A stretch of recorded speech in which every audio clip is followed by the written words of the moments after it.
I was just informed that one of our speakers is going to be missing tonight.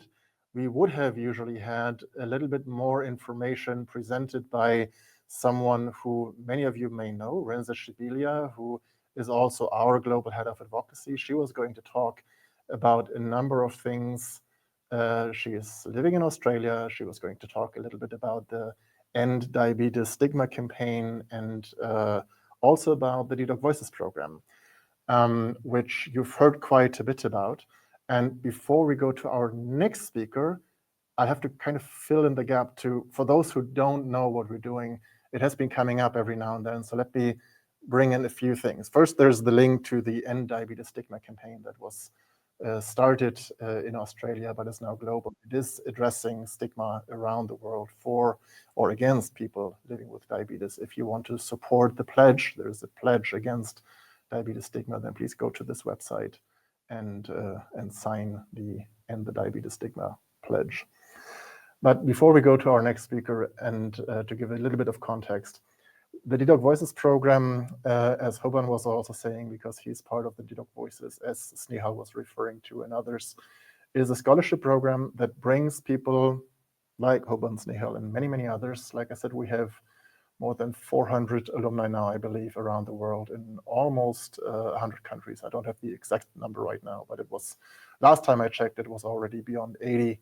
And we will be in Singapore at ATTD Asia in just a couple of days. We're flying, or I am flying on Saturday. I'll arrive there this Sunday.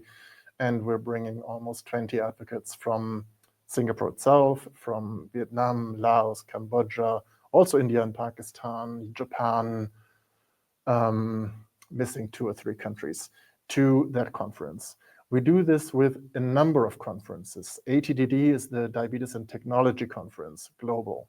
EASD is the European Diabetes Conference, the largest in the world. ISPAD, we already mentioned, for the Society for Pediatric and Adolescent Diabetes. We also bring diabetes advocates to ADA, the American Diabetes Association's annual meeting, to Diabetes UK in England, same thing.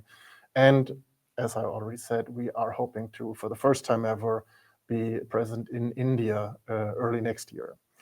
And we bring up to 25 dedoc Voices, diabetes advocates, to these conferences so that they can participate in scientific sessions, lectures, where the top researchers in the world are presenting what's currently happening in research, in treatment, the news that are really coming out.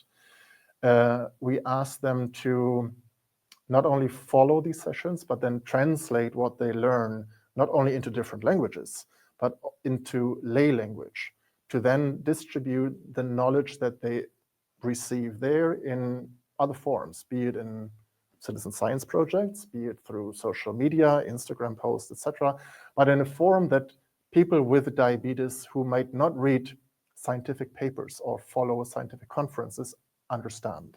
What matters is the question. What matters to someone like me, to someone like you if you have diabetes, and what you should know about. We also have the dedoc Symposium, which is called What We, people living with diabetes, What We Wish You Knew and Why.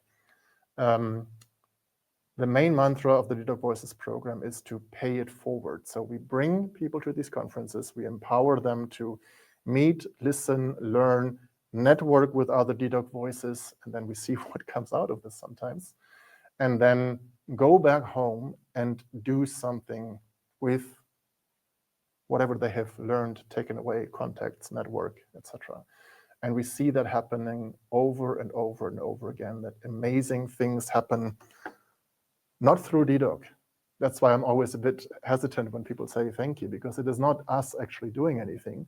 It is these amazing advocates from around the world who go back home, and then a year later, sometimes we hear from them, and they are amazing, and they do something on the ground.